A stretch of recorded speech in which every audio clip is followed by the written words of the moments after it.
Hello and welcome back, YouTube. 6:45 p.m. So as I predicted, I did get here a little bit early. I want you guys to pay attention to this right here across from the park and ride. Check out that big pole. Two chunks of big metal pole. It's getting ready to replace the older wood pole right there on the electrical main line that goes along 79th Avenue. Looks like they're replacing all the poles between McDowell Road and Van Buren, with the exception of these big metal poles right here on either side of our I-10. It looks like those ones are going to stay just as they are. But to the north and to the south of that, looks like they've got those new big poles going in. They've got them laid out next to each one of the older poles, the entire length of it. And the reason I'm mentioning that is the last two videos that I've shot walking down this stretch here of 79th Avenue from the park and ride to my Amazon warehouse, I've noted that the homeless encampment had nearly disappeared. Well, yesterday,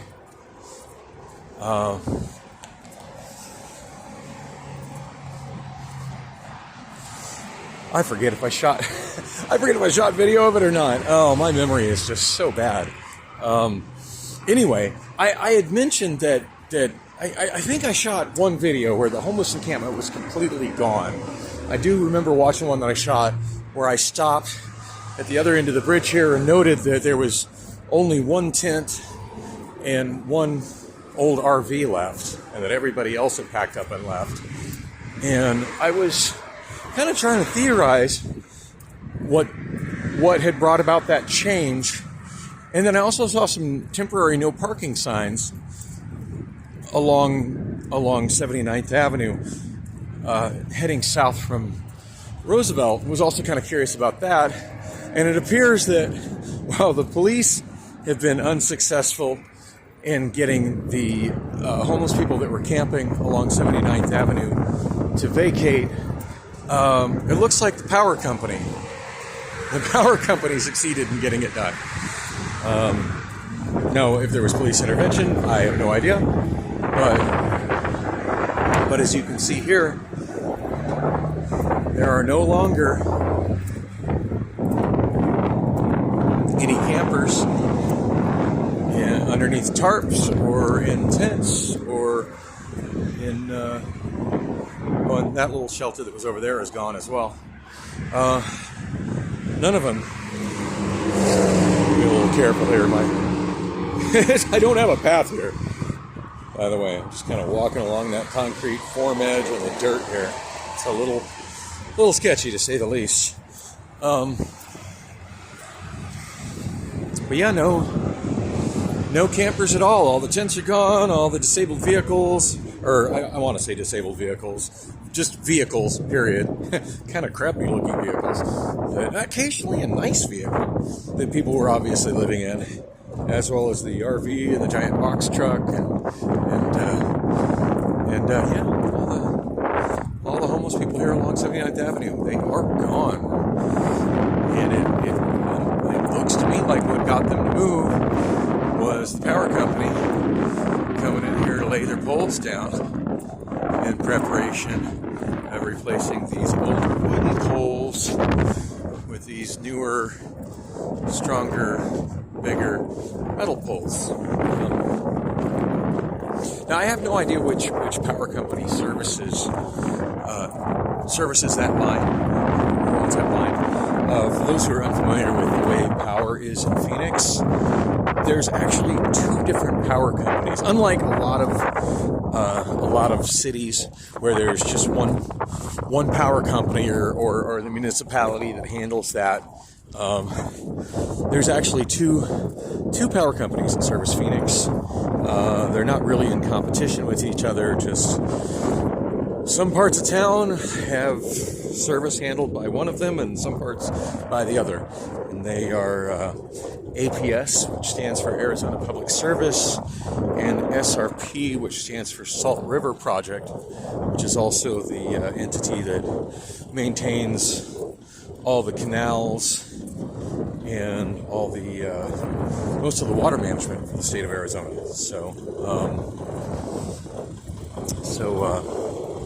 Yeah, not sure if that's an SRP line or an APS line, but the line that goes down the alley behind my apartment, which is definitely an SRP line, just underwent the exact same kind of change. I want to say maybe about 3-4 years ago. And yeah, that was a fun time when that happened. They completely closed down my alley, and I'm sure as you all seen in several of my videos, I generally park in the alley. I have a covered parking spot in the alley, and there's other parking in the alley. And it wasn't quite a full week, but there were several days that the alley was closed as they were replacing all those power poles in the alley, and I had to park elsewhere. And consequently, the side of the street that I live on, suddenly there wasn't enough on-street parking. There was a lot of time not space there. And I found myself parking on the other side of the street. And I had a couple of times I got nasty notes from one of the homeowners there telling me not to park in front of her house.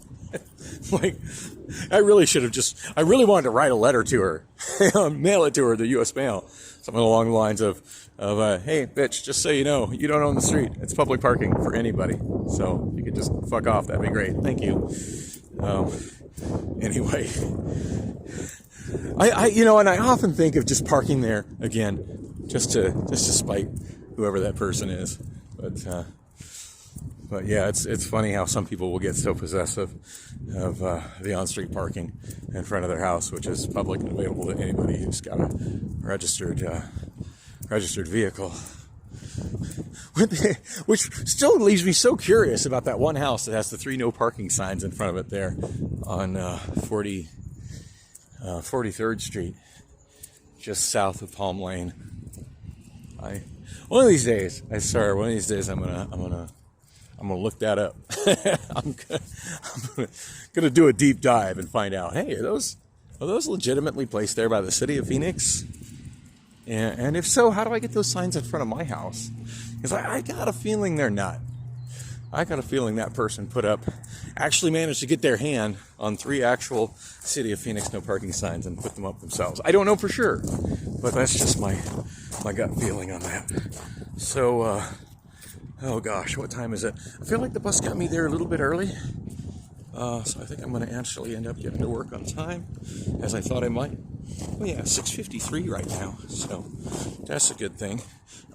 Yeah, 3 videos of this journey. It's excessive, but I really did want to show what was going on with the poles, and that of all the things that would finally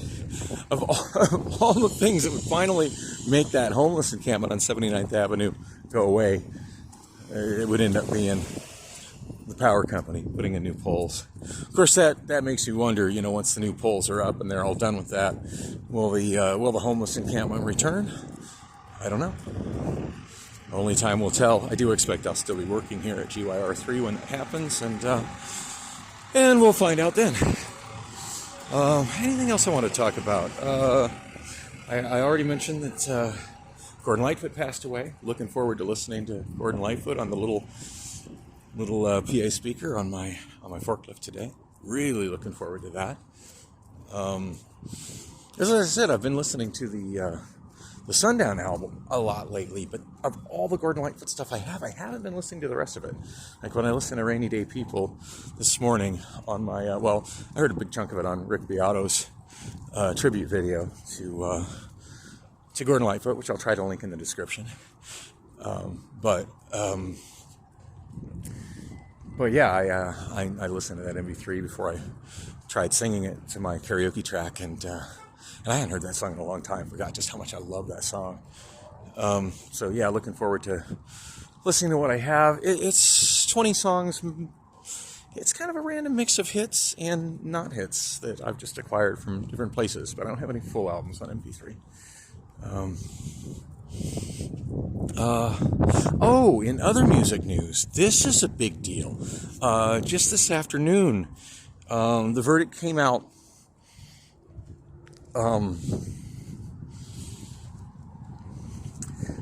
Ed Sheeran won his case against the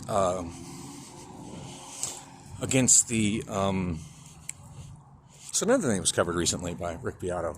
He won his case against the rights holders to Marvin Gaye's music. And I'd like to talk more about that later, but right now I'm just about in the warehouse. I need to get in. So thanks for coming with me on the walk.